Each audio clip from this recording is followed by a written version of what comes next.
Então, veja, às vezes a gente pensa alguns conceitos como se fosse, nossa, né, a relação sexual não existe, mas a relação sexual não existe, tá aí nisso. De eu tentar dizer de como foi uma experiência para mim e o outro não poder acessar exatamente do que foi isso para mim. Porque isso é só meu. E nem eu consigo dizer exatamente do que foi isso. E nem no momento que eu estou experimentando também, eu só consigo dizer disso depois. Então, veja, tem um tempo ainda, né? Então, veja, o Lacan, quando faz isso, ele é genial, porque o que ele faz? Ele vai além do Édipo. Ele retira o sujeito desse drama edípico, ao qual ele fica sempre preso a um outro, né? E sempre nessa busca de um sentido do porquê que eu sofro. Né? E sempre tentando recorrer a um outro que, né, é o culpado por eu ser assim. O que o Lacan faz quando ele relê esse lugar e ele retira esse drama edípico é colocar o sujeito em relação ao próprio gozo.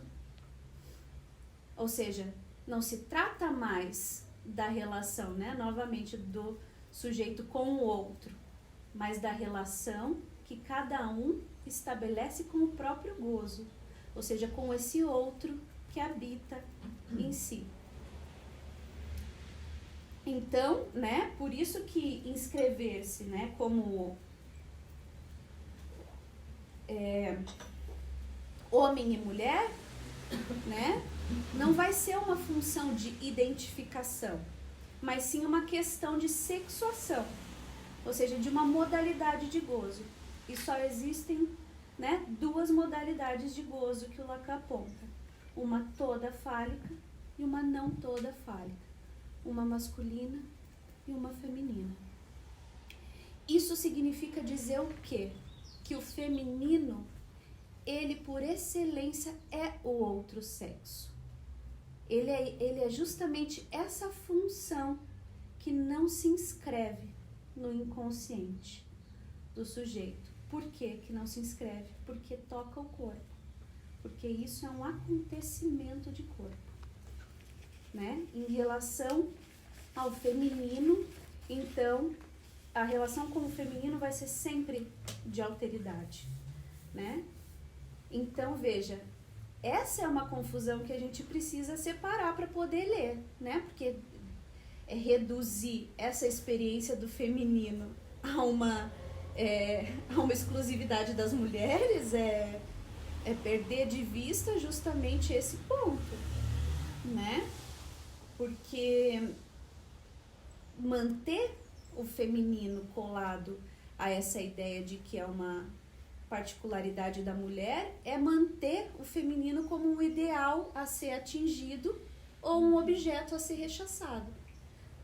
Tá aí o repúdio ao feminino, repúdio à diferença, né? Então, o Lacan, então, quando ele constrói essa noção de feminino, ele vai colocar o feminino justamente como um neutro.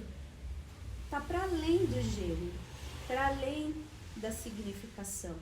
Ou seja, é isso que vai escapar sempre à lógica significante desse par combinado, S1 e S2, né? Esse binário masculino e feminino, dia e noite, sol e chuva, né?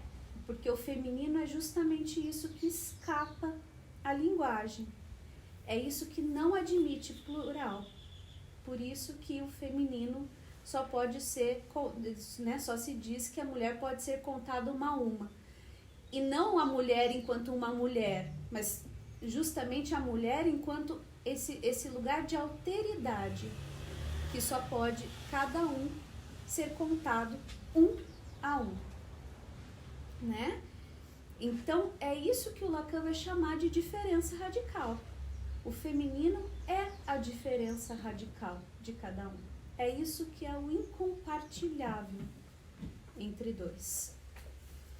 Né? O Zizek, ele vai falar, por exemplo, que essa diferença, ela emerge justamente aonde algo da simbolização fracassa. O que quer dizer que algo da simbolização fracassa? é dizer que o complexo de Édipo não dá conta de dizer de tudo sobre um sujeito, né? O drama edípico não resolve a questão do sujeito. Então, o que ele traz, então, é que o real da diferença sexual é esse impossível de simbolizar, independente de qual sexo o sujeito vai assumir. Então, a verdadeira diferença sexual, ela não é significante. Ela opera em uma outra lógica, né? Ela opera nessa lógica da diferença absoluta e que o gozo, ele é outro por excelência. E ele é outro porque toca a relação de cada um com o corpo. Isso é dizer, né, que a mulher não existe, que a relação sexual não existe.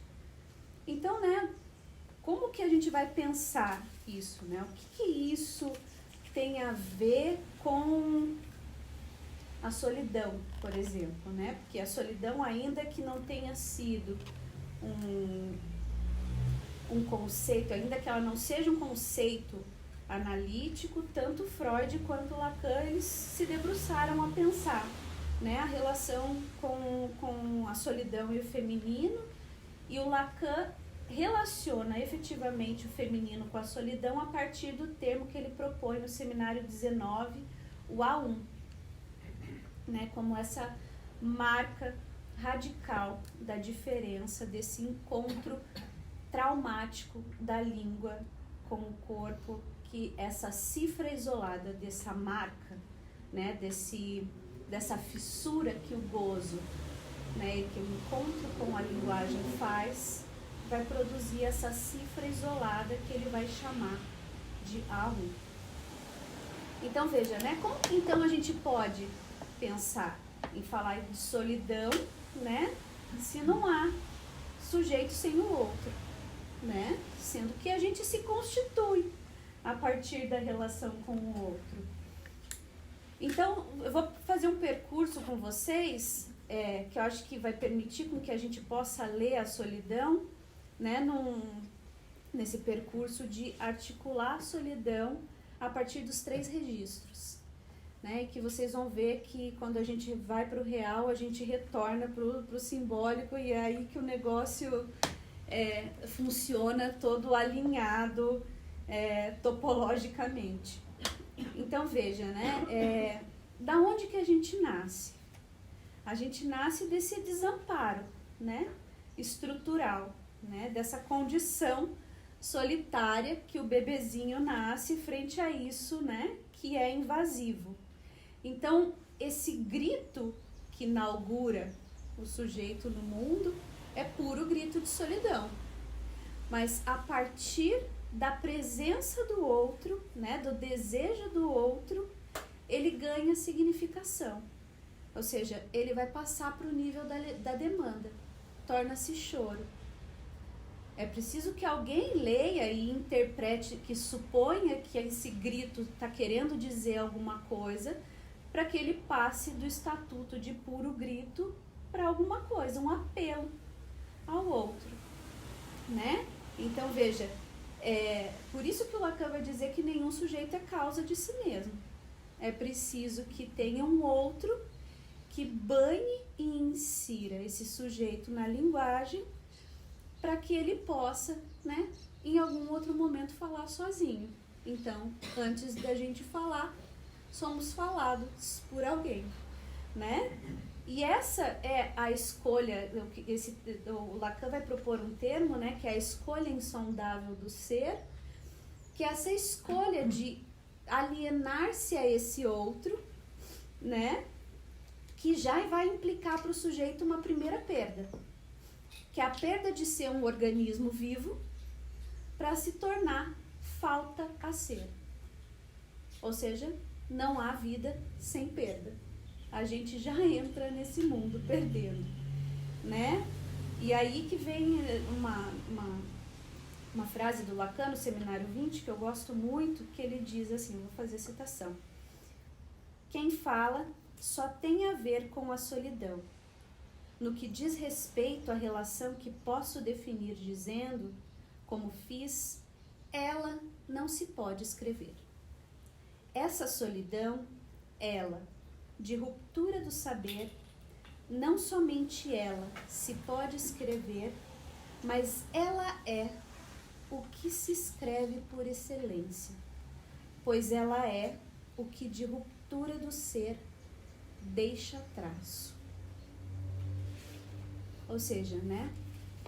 O que a gente fala é de traço de solidão, que é justamente efeito desse encontro traumático da língua com o corpo, que produz aí para cada um acontecimento de corpo que marca a cada. Então, todo ser falante se constitui justamente desse traumatismo, que é um neologismo que o Lacan constrói a partir do tru, que é o furo que inscreve o sujeito, né, o fala-ser na linguagem. Esse furo que produz aí esse trauma que inscreve o sujeito na linguagem.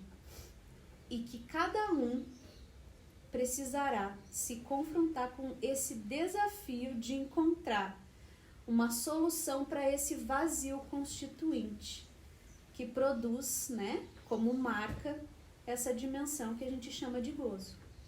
Ou seja, então é a partir desse furo na linguagem, desse encontro traumático que se produz um furo, é que cada um passará a vida inteira se servindo do aparelho da linguagem. Então vamos pensar assim, a linguagem é um aparelho compartilhado e ela marca o corpo do falacer. Essa marca produz uma marca singular, que produz essa cifra isolada, que o Lacan vai chamar de A1, e que faz com que cada um fale a própria língua, se servindo do aparelho da linguagem. O que cada um passa anos na análise a partir com cada um com as suas fantasias, com suas questões, é tentar dizer alguma coisa do que foi esse encontro que vai sempre restar como indizível. Ou seja, isso que a gente sempre tenta dizer, encontrar sentido, é justamente para isso que vai sempre escapar o sentido. E que marca a nossa condição solitária, a radicalidade da nossa diferença em relação ao outro. Que ainda que a gente compartilhe do mesmo aparelho, ou seja, a linguagem, cada um experimenta dele, goza dele de um modo singular, né? Então, veja, me alienei ao outro, algo se inscreveu em mim, mas é preciso que eu também me separe desse outro para que eu possa falar sozinho, né? Então, veja, vai ser a partir dessa pergunta do que o outro quer de mim que abre aí, né, o movimento desejante que coloca o sujeito em relação ao seu desejo e que produz aí um objeto que cai, o objeto A, né? Então, o objeto A é isso que resta de irredutível dessa operação de advento do sujeito no lugar do outro. Então, o objeto A é justamente esse pedaço, essa libra de carne que o sujeito consente em perder para estar no laço com o outro. Então, o Lacan vai dizer que o objeto A, por exemplo, é essa dobradiça, que por um lado é esse objeto de gozo perdido, mas também é justamente aquilo que está em causa para o sujeito, né? O objeto causa de desejo. Ou seja, então seja nessa dimensão de objeto de gozo ou de objeto de causa, o objeto A, ele por estrutura traz essa condição solitária do sujeito, né? Então, veja, aqui a gente está pensar isso, esse percurso que eu fiz com vocês é pensar a solidão articulada ao registro simbólico, na medida em que marca esse momento de entrada do sujeito na Constituição, quando ele se constitui a partir dessa dimensão simbólica, né? E que a solidão, então, seria uma das respostas frente ao enigma do desejo do outro. Então, veja, se é, né, no lugar da falta de resposta do outro, né, que se abre essa fenda que vai estruturar o desejo, né, o Lacan vai dizer, né, que o desejo é sempre o desejo do outro. Então, ele vai dizer, né, Lacan, o que assim é dado ao outro a preencher, que é o que propriamente o que ele não tem, pois nele também o ser falta, é aquilo que se chama amor, mas também ódio e ignorância. O que o Lacan está dizendo é que as paixões do ser, o amor, o ódio e a ignorância, são 3 modos de se defender justamente desse encontro com a alteridade. Né? O amor enquanto... E aqui cabe uma diferença importante. O amor tomado, então, enquanto esse amor narcísico, esse amor que visa alcançar o outro, esse amor que busca a completude, que busca o amor mais ligado à neurose, né? Que é isso que a gente vai ver. Esse amor que visa, que toma o outro como complemento, tenta tomar o outro como suplemento. E o ódio, claramente, também, né? Que é sempre tentando odiar no outro, que eu odeio justamente essa parte em mim mesma da qual eu quero rechaçar. E a ignorância, que é o não querer saber sobre isso. 3 modos neuróticos de se defender desse encontro com o outro. Então, veja, né? Por exemplo, e veja que o ódio e a ignorância todos também são paixões, estão em relação ao amor, né? Se você for pensar. Então, né? Essa é a crença, né? De que o amor me traria aquilo que um dia eu supus que eu tive e eu perdi, porque ou foi por incompetência minha ou porque o outro me tirou fora. Tá aí, né, o drama da devastação, né, imputar ao outro a causa do meu estrago, ou seja, quando eu imputo ao outro, eu tento manter no outro aquilo que, na verdade, por estrutura, é faltante. Poder consentir perder esse lugar de que não é o outro que me fez mal, mas o mal do que eu me queixo, é justamente isso que me estrutura como sujeito, é um ganho importantíssimo na análise, né? Porque é justamente o que me permite ler esse amor de um outro lugar, que não é mais nessa relação de 2 semelhantes. Que aí vai ser esse amor, né, que é o que eu pretendo concluir, que é o amor que o Lacan propõe no último ensino, que é esse outro lado do amor que não tem relação com o outro, que é sem um parceiro enquanto semelhante, né, mas é o amor enquanto causa, né, para cada um. Então coloca em jogo outra coisa, a relação do falacer com o seu outro, e não com o outro semelhante. Então, né, o Lacan vai dizer, inclusive, né, o amor nada tem a ver com a relação sexual, né?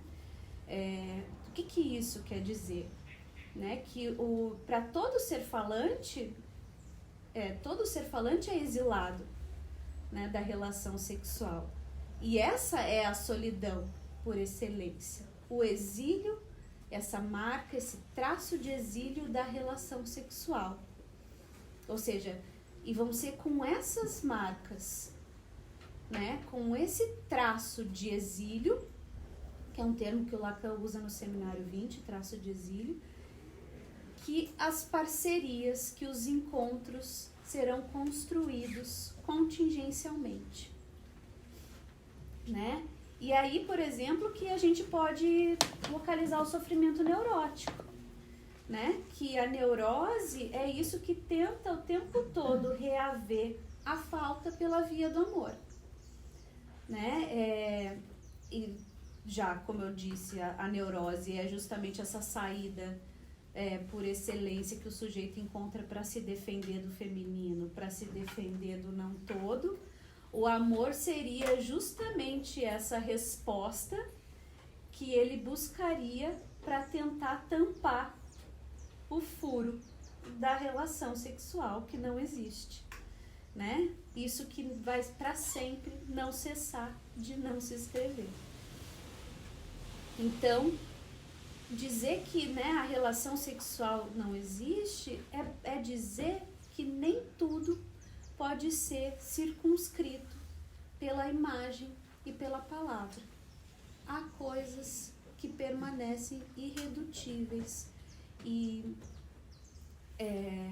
que não podem, né, ser ditas de todo e apreendidas de todo pela imagem e pelo significante. E é aí que, por exemplo, a gente pode dizer que a neurose é justamente, e a fantasia é essa, né, essa tentativa neurótica de pegar esse né, que nos constitui e tentar forjar uma solução fálica para esse desamparo que é estrutural, que é dado por estrutura, que nos coloca em jogo, né, no mundo. Então, veja, né,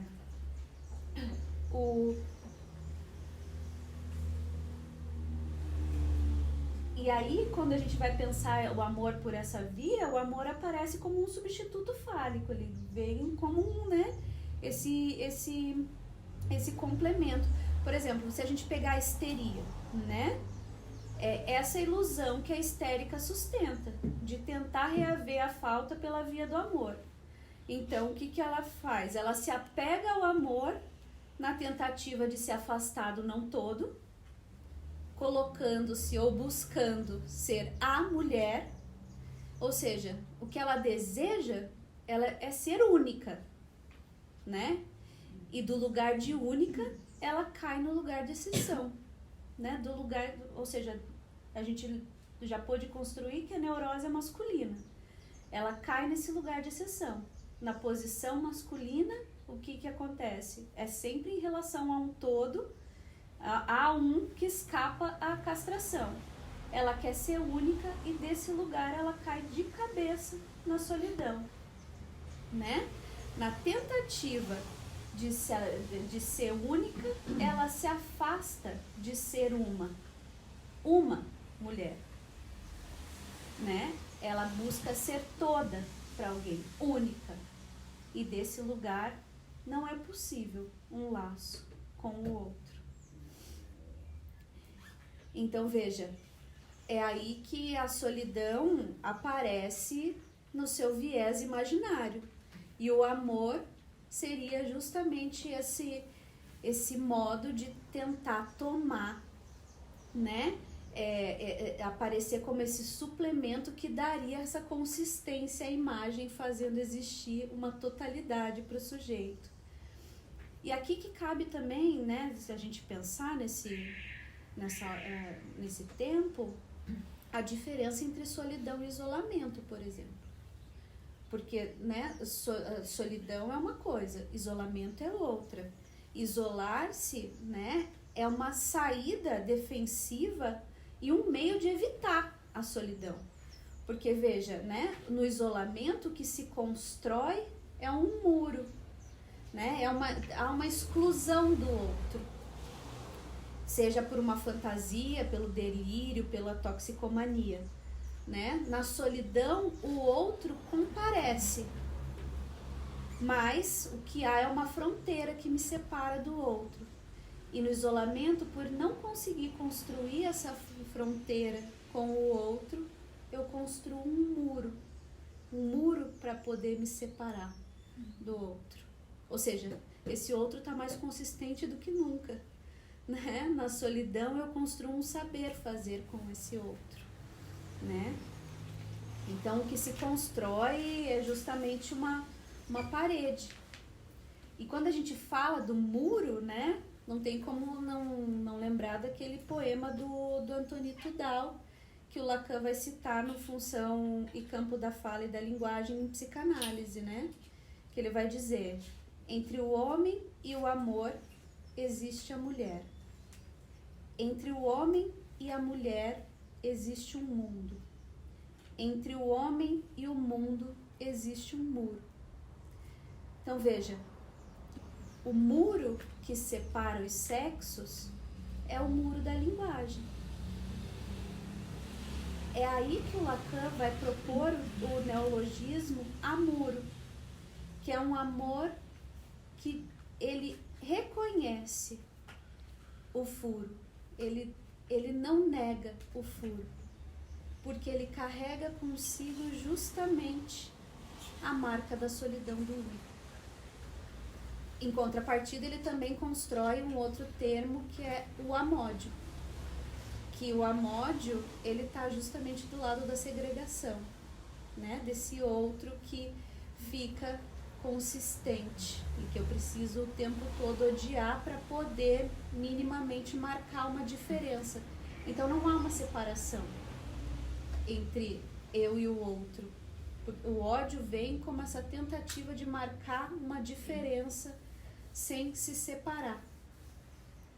O amor inclui essa separação que é moebiana, né? Porque é justamente isso. O muro é o lugar da linguagem, é o lugar da castração, onde o amor aparece como contingente e não necessário, né? E que traz consigo justamente a marca da solidão, né? Porque o sujeito, em relação a esse muro aí, está num lugar de intimidade. Ele consegue construir um dentro e fora, porque o que está em jogo para ele é o furo, e não mais o que completa. Então veja, né? Aí que a gente pode pensar agora a solidão em relação ao real, a partir dessa cifra isolada que o Lacan constrói a partir desse A1. Esse A1 é justamente esse significante que existe, que está fora da cadeia. Ele não é feito do casamento entre S1 e S2, ele não é desse par ordenado, né? Ele é justamente a marca da solidão radical do falacer. É da onde o falacer se funda, né? O Lacan, no Seminário 19, ele vai falar que A1 é a cifra da diferença radical. Então, aqui a gente pode marcar uma diferença importante também entre A-1 e A1. A-1 é sempre essa lógica que visa uma exceção, né? A-1 que escapa à castração, ou seja, mantém essa lógica do todo fálico. O que o Lacan propõe com o A1 é justamente isso que vai surgir por efeito da fala. É isso que é acontecimento de corpo e que faz com que cada um fale sozinho, sem a conjugação com o outro. Daí que vem esse termo que o Lacan fala, falo sozinho, mas não sem os outros, né? Então veja, esse ele vai surgir por efeito da fala, mas é isso que vai arrancar o sujeito desse vazio árido da solidão estrutural para incluir o sujeito em uma outra solidão, que é a solidão que acompanha todo ser falante, né? E aí que entra a neurose nessa tentativa de escrever esse indizível pela fantasia, forjando uma solução fálica para isso que por estrutura não faz laço. Nisso que por estrutura é sem o outro, né? Então veja, né? Aqui que a gente pode pensar a solidão.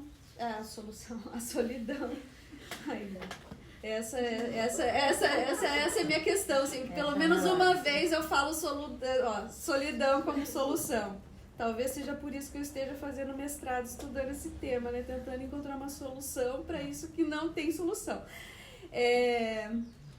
Então é aqui que a gente pode dizer da solidão nessa articulação como real, né? Enquanto esse traço de exílio, esse impossível de nomear e partilhar, que é esse lugar de gozo, que é o habitar, o corpo próprio, que é o feminino que toca em cada, né, ser falante. Por isso que, e é isso que o Lacan vai nomear, de letra também, porque letra é justamente esse litoral, né, entre saber e gozo, e que é a marca do feminino em cada um, né? É isso que permite, né, litoral, ele constrói essa noção de litoral porque é isso que permite bordejar, né?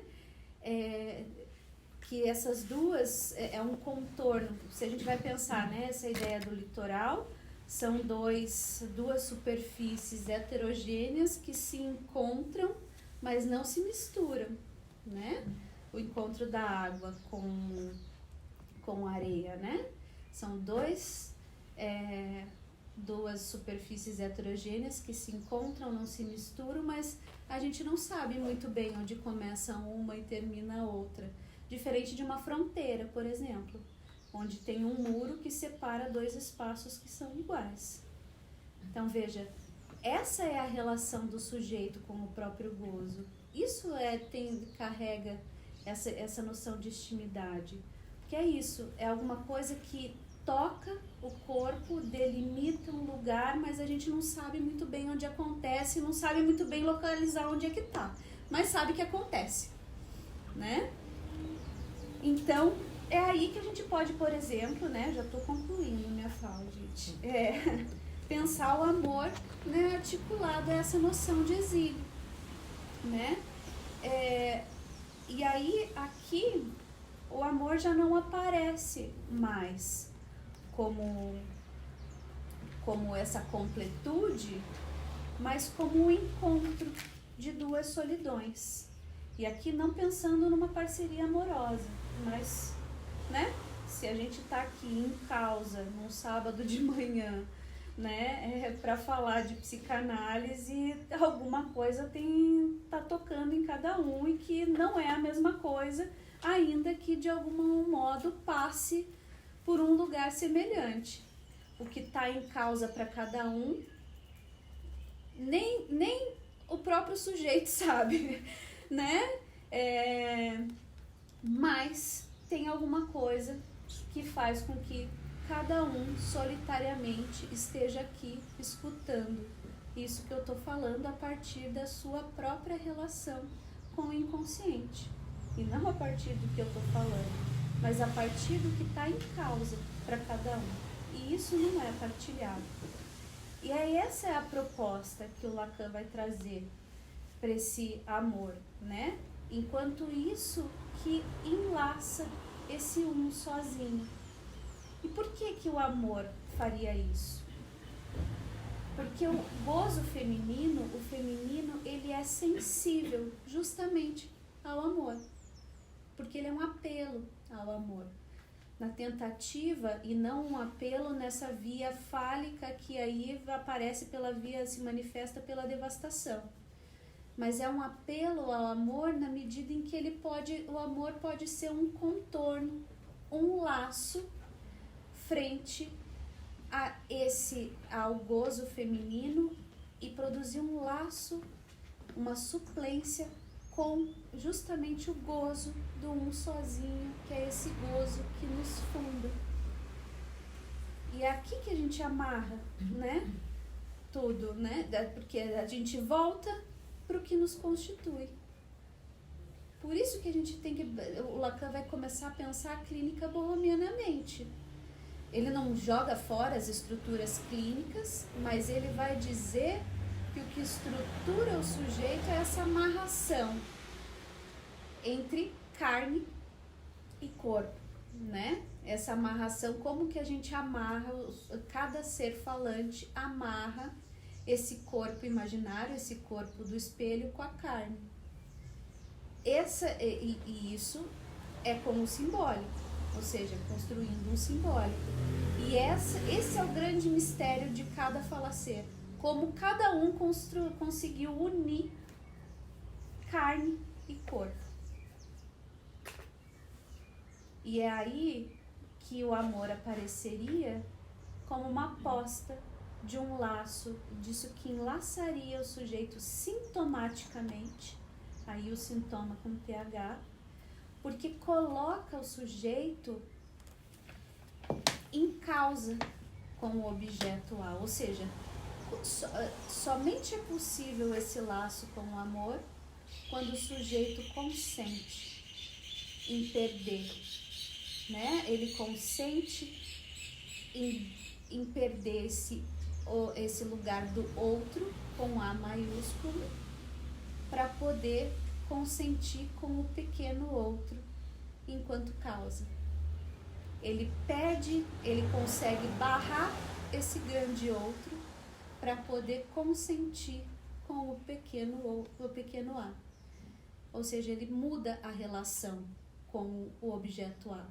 Porque quando ele está em causa com o grande A, o objeto A só pode aparecer como objeto de gozo, como objeto tampão, para tentar apagar a barra do outro.